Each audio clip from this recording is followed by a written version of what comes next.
لەو شتانی کە لە گەنجیە زۆر کاری لە من کرد ژیان میگۆڕی دوو دێر شعری عەرەبی بوو دوو دێر شعری عەرەبی زۆر کاری لە من کرد لە گەنجیمە ژیانی گۆڕیم کابرایەکی شاعری ئەدیب شاعرە بەڵام زۆر خشینی شارەزایەتی دینی نیە باوەڕی بەخوایە باوەڕی بە قیامەت هەیە باوەڕی ئیمان نارە بەڵام لە مناقەشە شتا زۆر زیرەک نییە مناقەشەی دینی و شتی دینی نازانی یەک دوو ڕەفیقی بێ ئیمان یەکیان دکتۆرە بێ یەکیان عالمی فەلەگە بێ ڕۆژێکیان بە گیریێنن ئەڵەن فڵان کەس تۆ پیاوێکی ڕۆشن بیر و پێشکەوتن خواز و مثەقەف و چی و چی و چی و ئەم ئەلفاظانە باشە تو لامان عەجیبە خوا عیب نییە تۆ باوەڕ بەخوا و بە قیامەت ئەنی تۆ پێمان بڵێ کەس خوای دیوە نەوەڵا کەس لای خوا هاتووە تۆ کەسە دیوە لای خوا هاتوێتەوە نەوەڵا ئەی باشە بە قوربان هەزاران ساڵاڵن مردووە مرێ زیینوە بێتەوە تا ئێستا زەلامێکی دیوە لە قەبر هاتوێتە دەرەوە نەوەڵا ئەی کەسە دیوە لە بەهەشت هاتوێتەوە نەوەڵا ئەی جەهەنەمەی خەڵکی پێترسێنی کەسە دیوە لێ هاتوێتەوە نەوەڵا ئەی ڕۆڵ ئەم خرافیاتانە چییە دەدانیشە بە دەردی خۆتەوە تو پیاوێکی خوێندەواری شاعری مثەقەفی عالەمی گوێ لێگرێ قیامەتی چی و بەهەشتی چی و خوای چی و سان کە مرە بێتەوە بە چنگی خۆڵ و دەدانیشە بە دەردی خۆتەوە ئابەم ئەسن و بە زمان درێژیە ئەمی شاعرە بەڵام فێر نییە مناقەشە لەگەڵم نەوە پرسیار و ئینانەیەکە معلوماتێکی وای دینی نییە تۆزێ سەردانەوێنێ بیرەکاتەوە بە دوو دێر شعر جوابیان نەهاتەوە زۆر مهمە دوو دێر شعرە پیان ئەڵێ يقول الطبيب والمنجم كلاهما جنابي الدكتور وجنابي أفكارناس جنابي أن أفرمون لن يبعث الأموات مردوك كمر جاري كردي ونابته مخرافيات من دكتور مظالم كبو بوخولا جاري كم خانانه شلون دروز ذبيته شتيوان نيو قيامتي تشو كون هر حبو هر تيغناتيو ام قفانا درو دلسي واصل اساسي نيولا جنابي أن بمن لن مردوسي ونابته درو قلت إليكم والله من يجب مناقشتان لقال أناكم بذيك جوابتان دمو إن صح قولكما فلست بخاسرين وإن صح قولي فالخسران عليكما أنا بزنا وندتان بيالا قصي إيه والراس درتشو قيامت نبو ليبرسينا والنبو بهج نبو جهنم نبو أقصي أقر راس درتشو أنا كاكا من هي زرارم كردوا أنا مني إيمان داري مني مسلمان كبار بما نابو زرارم كردوا وكتو نجيام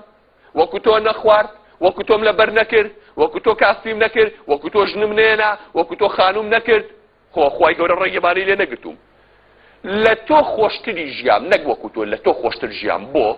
چونکە کویسە عەرزم کردن کابرای مسلمان گەورەتی مصیبەتی بێ بەسەرا خەفەتی پێ ناخوا لە خوا حەقم بۆ کاتەوە خۆشەویستین ئەولا خوا لێرسەنێ ناشکوری ناکە لە خوا شکرم بە بەشێ زانم هی تۆ بوویاتنی و لێوسەنبۆ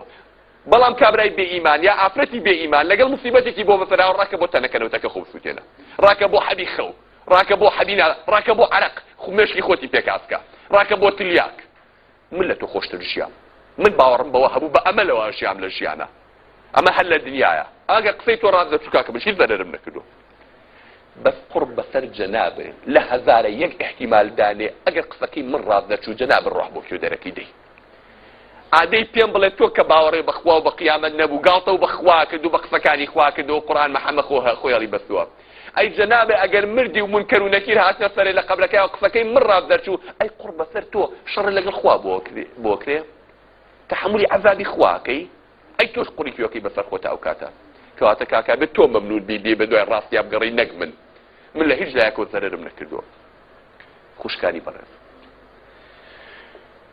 تۆی ئیماندار ئەو قیامەتە حیا حرمەتی لە دنیای ئەپارێزێ شەرەف و ڕێز و ناو سمعەت لە دنیای ئەپارێزێ دڵی پاک ئەکاتەوە لە هەموو تاوانەکان واد لێ ئەکات ئەو لەچکەی کە ئەمڕۆ قسەت پێ ئەڵێن دەسەری بۆ تۆ ببێ بە لەزەت بڵی خوایە وەڵڵاهی ئەمە لەبەر خاتی تۆیە خوایە ئەمە حیجابەم لەبەر خاتری تۆیە خوایە ئەم دیناریم کە ئەمڕۆ پیا کردویانە بەعی بۆ قسە بە من ئەڵێنتیا و لە مەکتەب و لە کوێ و لە دەوام و لە دایرە و تەعینم ناکەن دەسەری و ئاوا ئەکەن و ئاکەن خوای گەورە لەبەر خاتی تۆیە جەبانە شیرینیەکەی چۆن لە دڵتا چ ئیمانێک ڕەندانەوەی ئەبێت چەند خۆشە بڵێ خوایە تو بۆ خوا بژیت بڵێ من لەگەڵ خوایەکە دۆستایەتی مەیە کە ئەرز و ئاسمانی دروست کردووە بەس نییە کە تۆ بە قسەی خوا و کرد و خوا لە خۆ ڕازی گوتی خوایە لە ترسی قیامەتەکەی تۆیە لە ترسی لێپرسینەوەکەی تۆیە بۆی ڕۆڕەشی دیوانی تۆ نەبم بۆیە خۆم ئاوا داپۆشیوە بەڵام من یەکشت عەرفی جەنابتانەکەم لە کۆتایی قسەکەمەوە کاتەکەم تەواو بوو.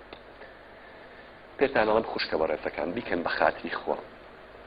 ئێوە ڕاستە ڕووتان کردوتە دین و تیناری، حیجابی شەرەف و ڕەزامەنی خواتان لەسەر ناوە، پۆشاکی ئیمان و باوەڕبوون بە قیامەتان کردووە بە کاڵای خۆتانە. بەڵام ئەڵێم ئاگادار بە وەکو ئەیکی بە تەواوەتی بیکە، وەکو هاتووی ڕێی خوات هەڵبژاردۆ بە نیوە ناچڵک ناپێکە هەر لەم دنیا و تەماعی دنیا بێ و حسابێکی تیابێڵیتەوە شتێکی تیابێڵیتەوە پێکی تریشە بەناو بۆ دیناری بێ. خوشکە بەڕێزەکەم وەکو حیجاب کرد و حیجابێکی تەواو بکە، وەکو خواد ناسی و ئەدێ خوا لە خۆ ڕازیکی بەلەت و پوتی مەیکە بڵێ قیچێکە ها نیوەیەکەم نیوەی خوا ڕازێ بێ نیوەکەی کەشی قەیناکە با بۆ دێ بەشی دنیاشی پێوە بێنێ و بەشی قیامەتیش وەکو ئەیکە یەکجار خوا لە خۆ ڕازیکە. قەسەم بەخوا هەموو خۆشیەکانی دنیات هەبێ یەک لەحظە بخەنە جەهەنەم و هەمووی لەبیرەچێتەوە، هەموو ناخۆشەکانی دنیاش بخەیتە سەر یەک لەحظە بخەنە باشتەوە هەر هەمووی لەبیرەچێتەوە. پێغەمبەر صلی الله علیه و سلم فەرمێ يؤتى بأنعم أهل الدنيا يوم القيامة من أهل النار. أفمن قيامت نافذارترین کەسی ئەم دنیاییەن کە لە دنیا لەو پەڕی خۆشی و جوانی و گەنجی و قۆزی و دەوڵەمەندی و لەشساغی و ناخۆشی نەدیوە لە دنیاە، هەر لە نافداری و خۆشی و کەیف و هێناژیاوە. پێغەمبەر صلی الله علیه و سلم فەرمێ ئەیهێنن کە جەهەنەمیە باوەڕی بەخوا بە قیامەت نەبووە. ئەفەرمێ فەیغمەس غەمسەة فی النار، بەد یەکتی هەڵکێشانی خەنە ناو ئاگرەوە، بەد یەک تۆزی خاتە ئاگرەوە یێنێتە دەرەوە. اینجا خوای گەورە پێڵێ هەڵ ڕەئەیتە خەیرەن قەط، ئەڵێ قەت خۆشی و هاتۆتە ڕێ، ئەڵێ لا وعیزەتیکە یا ڕەبی، ئەڵێ نەبە عیزەتی تۆ خوایەوەی خۆشی بێ من نەمدیوە، بەس بە یەک لەحظەکەی خاتە جەهەنەم. ئەفەرمێ وەیؤتى بأبأس أهل الدنيا من أهل الجنة، نەک بەترین و داماوترین خەڵکی دنیا کە بەهەشتیە لە قیامەت ئایهێنن. ئەفەرمێ فەیغمەس غەمسەة فی الجنة، یەک تۆ دەخرێتە بەهەشتەوە، قومێک ئاوی بەهەشتێنێ، یەک تۆ بەهەشتی بشانێن ئەیهێنێتە دەرەوە جەخوا. ئەڵێ هەڵ ڕەئەیتە بوئسەن قەط، ئەڵێ عەبدەکەم قەت ناخۆشی و هاتۆتە ڕێ، ئەڵێ لا وعیزەتیکە یا ڕەبی، نەبە عیزەتی تۆ خوا ناخۆشیم نەدیوە لەبیرم نییە. ئەو ئاگرەکەی ئاوایە و بە پاداش و بەهەشتەکەشی ئاوایە. جا خوشکی بەڕێزم وەکو خواد ناسیوە باشی بناسە، با سەر بێ، با تا سەر بێت، مەی دۆڕێنە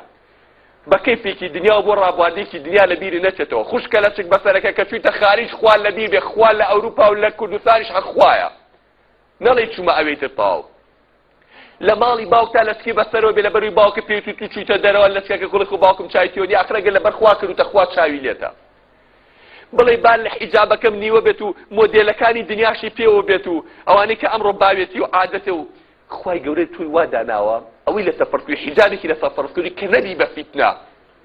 گەنج تووشی فیتنەکەی. من پێم وایە ئافرەتی وا بینم جبەشی لەبەرایە، حیجابێکی بەحساب ئەو هینەکانە، بەڵام شەڵاڵی نەکردا، 16 نەوەڕەنیە ناوە تێکەڵی کردووە، نەوە ئەم مۆدێلێکی گەورە لە بازاڕاتیانە کە ئەڕۆ هەموو عالەم پێغەمە چێم شەمتەیرە تاسێ چێت پێیا بواتەوە